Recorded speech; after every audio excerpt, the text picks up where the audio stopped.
Alright guys, Willem here, back with more Yakuza Like a Dragon. Should we heal? I don't think we're gonna bother. Okay, continuing on. It is nighttime now. We're pretty close to the location, right? Yeah.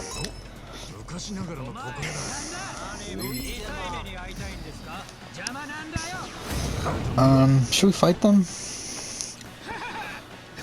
Wait, what? Why are they attacking first? What bullshit is this? Hold on, let's just do auto.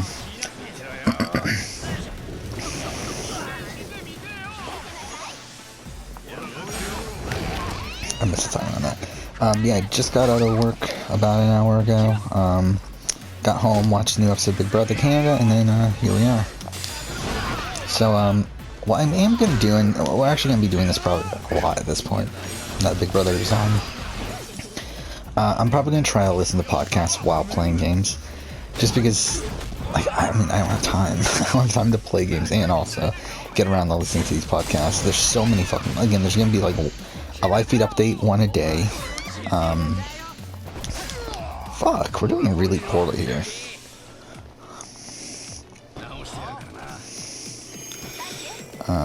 Plus also the recaps at nights and everything, it's like I'm not going to be able to keep up, so we are going to be listening. I just realized I'm a fucking idiot and I never reset the timer, so it's starting from where it was last night. I'm assuming we're like 3 minutes in, because I'm pretty sure I started exactly at midnight. If not very, very close to it. I did not want her to use the stamina. Fuck you. Stop using the staminans. Like, can you not do that?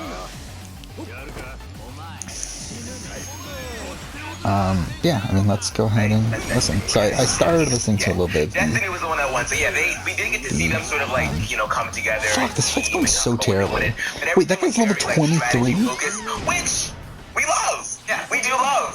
But at the same time, what the fuck is going on here? These people before they get the boot, which they served up a bit as well.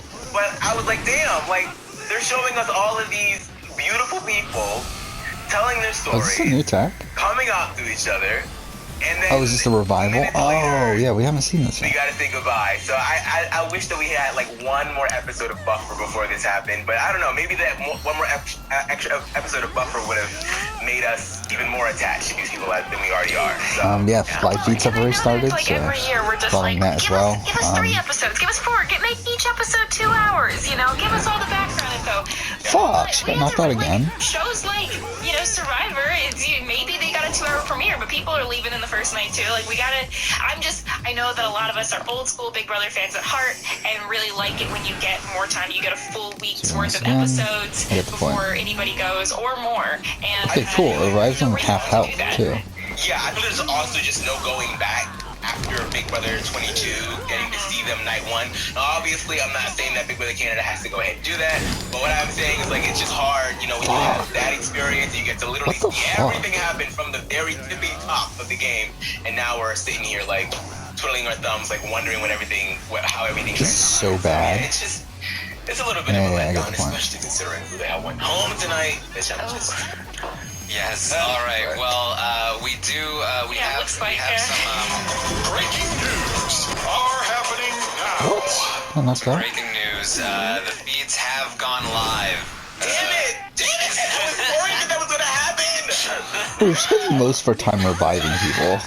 Come on, instantly regretting his decision to be on this podcast. I was so excited when I got asked to be a part of this podcast. I was like, yeah, that'll give me some time to, hold me over until the feeds come on at like midnight. But now, of course, the season that I'm gonna be on this recap. Wait, what? Look, I'm very grateful. Chance to test out my brand spanking. How did this go so poorly, by the way? There you go. The good thing is that there's usually not. Actually, yeah. How the fuck did this go so poorly? You're usually just hanging around waiting for somebody to have a private convo. What? So why is he wasting all of it? Okay, this is just dumb. Can I stop this? Do we think it happened already or no? I would assume so. I would assume that by the end of this podcast, we'll be able to play a spoiler alert and maybe give an HOH result, but not necessarily. Fuck that. That was terrible. Feeds to have a ticker at That was the like bottom literally that just like tells us disastrous. who the HOH is, who won Power Veto, so you don't have to like try to do I'm not gonna that. spend where- like half my That's my fucking Twitch money stream to when I'm fucking do streaming. that. There you go. Yeah, just have that there. Just gonna leave that to say. Not that much to update on. I still have the job interview tomorrow, so that'll be my focus tomorrow. I'll probably have some time to record like an episode or two though. He's getting the interviews not until 3, so. But look, if you've got to check out an interesting convo, I understand. You can always come back to us. We're always going to be here. Yeah, have the interview tomorrow. Work with whatever. The first like Just catching up on Big Brother Live feeds, and then also watch Big Brother, which was fine. YouTube channel is pretty bad today. I'm pretty sure I'm coming out today negative in terms of subscribers. Pretty sure I've lost 2 subscribers over the course of the day, which I don't know why, but I think pretty sure that's the case. View-wise, really just stabilized immediately afterwards. Yesterday did end up being a really fucking good day revenue-wise, though, which is really funny. Like, somehow, ended up being, like, an incredible day revenue-wise. I know that LaToya did not like Julie, does like Jed and Tashawn. That's it.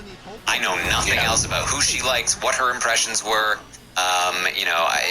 We still know very little about the interactions between the rest of the house guests, and that's what I'm looking for in the first couple episodes. That said, again, I thought this episode was great, full of some really, really good stuff. Restart. We're just gonna actually generally play them. From the diversity of the cast, and just how packed full of different cultures and experiences this cast let's is. Actually play the game instead of laying stories, and he's getting that fucking auto thing just that, completely fucked everything. That we had such a rich episode full of people sharing their culture and their story. It was just. Because we gotta focus on all the 23 people. Definitely. I mean, I think it's in a lot of ways it's Big Brother returning to form, right? I mean, I think Big Brother Canada has always sort of had that through line of embracing culture and ethnicities and diversity. And I think that Big Brother US sort of had that same thing going on in the very, very early OG seasons when they were focused more on social experimentation. And as of now, we know the story of Big Brother US. But I like the fact that we are beginning to go back to, yeah, you know what, let's all sit down in a kumbaya circle. I know that's not everybody's cup of tea, but I promise it makes for better storytelling when we get to see them bond like this, because then when you have to say goodbye, you're like, damn it, and no matter who it is, obviously I'm upset about who went home, but I feel like that probably wouldn't have been the only outcome that would have upset me tonight, and I think a lot of that has to do with the amount of time that we got to spend with them in their intro packages when researching the cast when they first dropped the cast, and with that little segment with them all, talking to one another about their life story. So yeah, it was great to see. They really faked us out with that clip today, because I saw your tweet, Taryn. I tweeted the same thing. I was like, there's no way these three are going home. They're all safe. So yeah, it's like by seeing Julie, they were giving them goofy music. It's like, I don't know how you thought that was a really prior positive to the thing. episode airing. Whatever. And so my initial thought was, why would they release this clip, getting us hyped about these three? The dolls being Austin, Brayden, and Julie, who were doing the posing in front of the door. Why would they release the clip of these three if one of them goes home tonight? I did have the thought afterward, well, it could be because they're showing this in the episode because somebody from this group is in trouble. But I was hoping not. I was hoping that they would be all right, and not the case. But having that conversation, what Amon's calling the kumbaya, get to know you kind of conversation we had, which we saw start out is it looked like they were playing Never Have I Ever, then they have coming out stories, and having that got me to a point where about halfway through the episode, I didn't want anyone to go home. And usually, there's people who don't stand out to me for personal reasons or whatever, they could go, or there's people who I feel are playing either really good or really bad strategic games, and that's why I want them to stay or go. And having these types of conversations makes it more balanced for viewers Oh, shit, I didn't who realize she some was people so come to low Big in Brother health. to watch those strategy bits and can understand okay, let's maybe help her. why LaToya made the Yeah. move that she did, and then other people are going to come at it from a different point of view of saying like, no, it's all about the characters and the people and who they are, and I'm here just to see interesting, diverse cast, and being able to have these types of scenes where we're getting the interaction and the bonding between them allows both sides to get something out of this, and also makes it harder as a viewer to even know like who you want to root for, because you're going to root for people for different reasons, both strategic and social, which is great because I think a lot of times this game has started becoming too one way or the other. You get seasons where it's like, I don't like these people, but like I'm glad that they're playing a good Oh, we game did or defeat him. not. Cool. And so, good, then. ideally, you would just have a Those cast guys aren't full that of people you strong. liked who are also playing a good game. Yeah, and I think ideally for me, we get the premiere where we meet people, we have the intro scenes, and then the following episode we can get into strategy and alliance building, and then the following episode we have an eviction. I think that would be ideal, but you can't always get what you want, and that is the story of this first week in general, even beyond what we're asking for from production, because Julie is going to be the first person evicted from the game. I had such high hopes for Julie. I'm very disappointed, Aman. Yeah, you and Melissa's teams were acting up. I was like, I'm gonna go and sit back and enjoy this because I don't know how long it's gonna last. But yeah, y'all were going at each other this week. It's like, this is nice. Yes, right away it seems like it's going to be between Josh and Julie. Josh because he was one of the weaker people on the team, according to Julie and Brayden. And then it also seemed like he wasn't exactly fitting in based on the edit, but you never really know. So we get a little bit from Now we gotta use auto recovery. Julie and Brayden about Josh, and then we head over to Jed and Deshaun, who predictably are creating the sort of alpha intra-alliance or inter-team alliance to protect the strong people that nobody could have now we can buy this shit? outcome. And they have decided fuck, to it's pull so expensive, in though. Latoya as a third. I imagine that they do have a lot more than just that at this point in the game, but that's all we've seen so far. And Latoya seemed pretty dead set from the start that Julie should be the one to go this week. Yeah, I'd like to, but it's so expensive. I think personality-wise, it seems like they really clash. They have very, very different personalities. LaToya seems very, from what we got on the episode, very, like, straightforward and direct. I don't know, that's, like, the way I was getting it, and then very, like, I'm just going to speak facts. In which, it's hard to tell. I'm trying to see if, like, is this game body? Is this just, like, this is the way, whatever? Yeah, I mean, it's very cop. And then on the other hand, you have Julie, who's much more bubbly and outgoing, and these are all reasonably leveled. Does have a little bit of the loose lips when it comes to telling everybody what's going on, at least from what we saw, which is also understandable given this point at the game. So I see where they're both coming from, but it looked like this was just a pair of people who are never gonna get along personality-wise.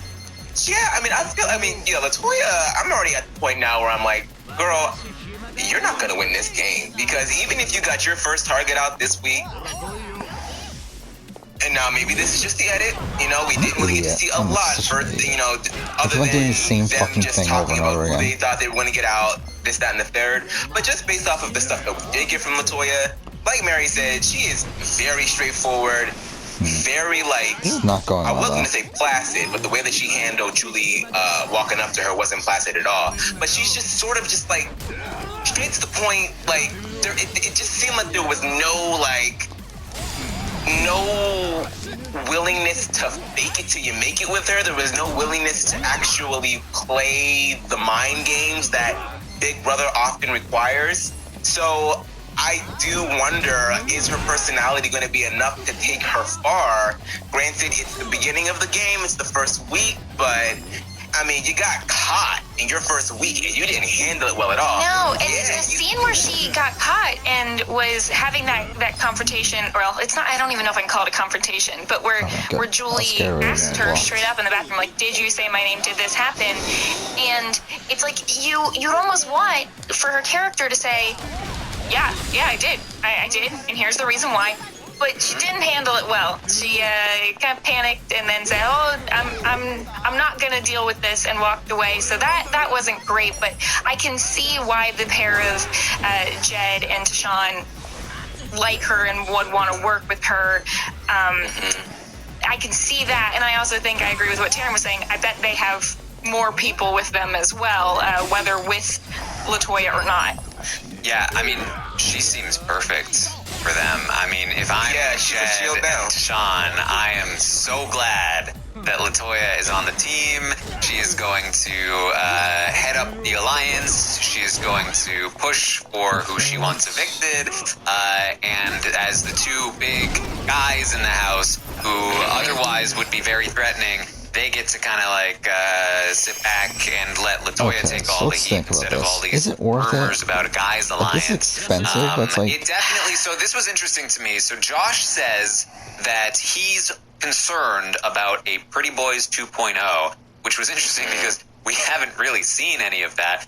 It seems pretty clear that Rohan is involved in something because he stands up tonight on eviction night and he's like, was I concerned about my name being out there?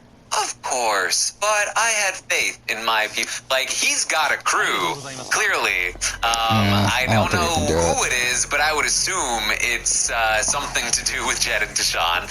I think we're gonna do it. The other, like, the hockey panel. I don't know. When they were talking about these No, I Pretty don't Boys think I can do it. 2.0. I can't do it. Sort of, I don't know, either implying that Josh thought Kyle was maybe involved with them or that maybe he actually is involved with them. I would again assume that he probably is, because that's usually how it works. But we don't quite know yet.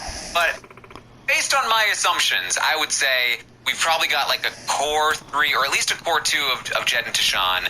With like, they thought maybe the core 3 would be LaToya, but then she was very out there, and maybe now they're kind of like she's the figurehead, or they're still really with her.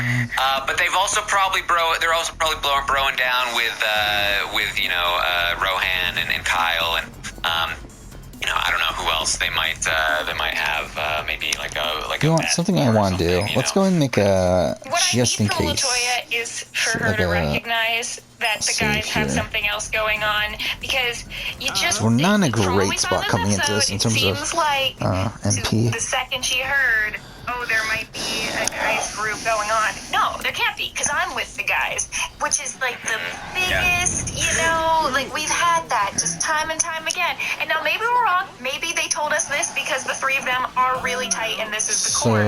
But if it's not, LaToya, I'm gonna need you to find some other people as well, so that we can not have Pretty Boys 2.0. I pushed it way too fucking late. I'm an they idiot. do it and they set it up like good for them. But it's just we want variety. Let's see something different. Yes, I mean it's definitely possible that that she does have other people, right? Like I don't know how tight she can be with them. I think that again, typically how it works in the beginning of the game is that if you have a sort of like dominant personality who's kind of like trying to call the shots, trying to point the target at people, people, especially early on, will kind of take a step back and damn it, I really wanted to finish him off. Okay, you're on the team, but I don't know how closely I'm working with you. It would not surprise me if LaToya is in with a lot of people as well. But if Jed and Tashawn get to be the kind of like the chill bros, like she's running the alliance, but come hang out with us, then that's where she could be in some trouble. But again, we're basing this entirely off of an edit where we saw very little of what's actually going on. So I feel like a broken record because I keep prefacing everything with what we saw on the episode, but that's what we have right now. I still feel like it's fair critique though, because everything that we saw from her was so stern, so like austere, like even right up until the end, which happened today when she was asked about whether or not she said Julie's name, and she was like, yes. And if I did say your name, it was amongst other names because we're playing Big Brother. And what? Like, it's just like, girl, like, where is the honey to your vinegar? Like, I don't get it. Like, I just need for you to figure out how to sugarcoat some of your words because, yeah, like, you might end up being the figurehead of this alliance and you're going to be the first one to go when the time comes. So, I don't think, I mean, yeah, we didn't see a lot, but from what we did see, it's not looking good for home. It's not looking good for home, girl. It's not. Yes, well, of course, if you want to be caught up on everything that we learned tonight, I will be live tomorrow morning at 11 a.m. Eastern. Puya should be joining me, and we will have our first live feed update of the season, so make sure you don't miss that. There'll definitely be a lot more information at that point. Wait, what? But this is I didn't want to do that. So Josh tells Julie about this potential Pretty Boys 2.0. At this point, I'm thinking, okay, this is looking up for Julie because if she plays this right, then she can kind of turn this into either they go after Rohan, as Josh suggests, or Josh gets in trouble for trying to build an army against the Bros, right? And so she grabs a group together. It seems like it's all of the members of her team minus well, that was very Jed unlucky, but it worked out, and I Rohan. knew it. And maybe somebody else was there. I can't remember exactly, Perfect. but I do know that Latoya was there. Let's go and which do definitely tells me that nobody seems to know at this point in time, at least, that Latoya is with the Bros, which is definitely going to be a huge advantage for this alliance. And she says that, hey, Josh told me, I'm just relaying the message. Fuck. That Okay, there's fuck that boys up really alliance bad. That we should go Yeah, after that was so bad. Rohan. Whatever. I liked what Julie was doing here, and I think that if Latoya's not in the room with her, or if Latoya just for whatever reason, didn't have this weird grudge against her target that she had on Julie, Can we, like, I not think do this that, would please? have worked. But I do think that it was a little too much, too fast to just kind of spew this out. Rather than kind of like slowly go to some allies and try to trickle it out there. For as much as she said, hey, I'm just relaying the message, this is a Josh thing, she's the one holding a meeting with a bunch of people, so... It felt very like, what are you... Okay, so what now? Josh came to you with all this information about how he feels like Pretty Boys 2.0 is happening, and then you, corral all these people into the pantry, the most obvious meeting place ever, by the way, and you tell them all of this stuff, and then at the end of it, you're like, I'm just a messenger. It's like, okay, so what do you want them to do with the message? Do you want them to go after Rohan? Do you want them to go after Josh? What is it? And I feel like somebody like Latoya, and to Julie's credit, I mean, she can't quite possibly know that Latoya is after her at this point. But Latoya's already feeling some kind of way about you, and that was just enough of her to be like, yeah, you gotta go because you're just spilling everybody's secret, and there was no, what was the plan? I forgot how that you text just wanted worked, to to get be that out honest. there, and then what, girl? It just didn't really coalesce into anything. There was no plan of action afterwards. If you had either done what Taryn just said and just sort of, trickle it out a little bit, just plant seeds here and there, that would have been a little bit more graceful, and then everybody can sort of make a plan of action to do something. But it was just get it out there and then nothing. It's very weird. Yeah, when you are dealing with It's so weird to see me information get in the fucking Big Brother updates all the time house, from Big Brother now. people usually feel like, okay, I've got this information, therefore I have power, therefore I need to use it. And the key is that you need to use it purposefully, like you guys are both saying. You need to have a reason behind, I'm going to tell this to certain people, which is going to result in this outcome that I'm looking for. So this is essentially a pseudo dungeon. Hey, Josh is saying this, so we need to target Josh. Or Josh is saying this, and I agree, so we need to target Rohan, or whatever the situation is, you need to do that. But just dumping information, particularly in the big group setting, ideally one-on-ones are usually better because you are going to have people who are way less likely to be swayed by other people's opinions and bias and groupthink, and instead actually listen to you one-on-one. It's also a lot harder to trace back when you're spreading things that way. But when you just come into a room, gather people, dump the information without a purpose. Alright, I love how like I literally like log into my YouTube. I go to YouTube Studio immediately after I finish watching the premiere. First thing is a new comment saying your cast hasn't already one episode or 1 week in, and your cast hasn't aged well. That's kind of funny, which is true. I said I don't see any way Julie goes home pre-Final 7. So obviously I was right there.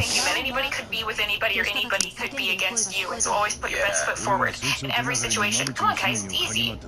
I just wonder if like maybe Julie was doing that because it seemed like, I mean, this was the first of the 2 times in this episode that we're gonna see Josh like come up to Julie, and Josh wasn't that subtle either. Like when Jed and whoever else was out there with them in the backyard, and they're talking about going to the hot tub, and then Josh is like, actually no, I want to talk to Julie first, and it's like, okay, not subtle at all. So I wonder if because Josh was so obvious and wanting to talk to Julie so much that Julie just felt like, okay, I just need to tell you guys what's happening because I want you guys to make sure that me and him are not scheming or whatever. So maybe that had something to do with it. But either way, it just wasn't a very good way to handle whatever information he was like, especially since it really wasn't that much information. It wasn't really intel. It was just, this is what Josh feels like is happening, and this is who Josh feels like should be the one to go out. So yeah, it seemed like Julie was not the biggest Josh fan, actually, because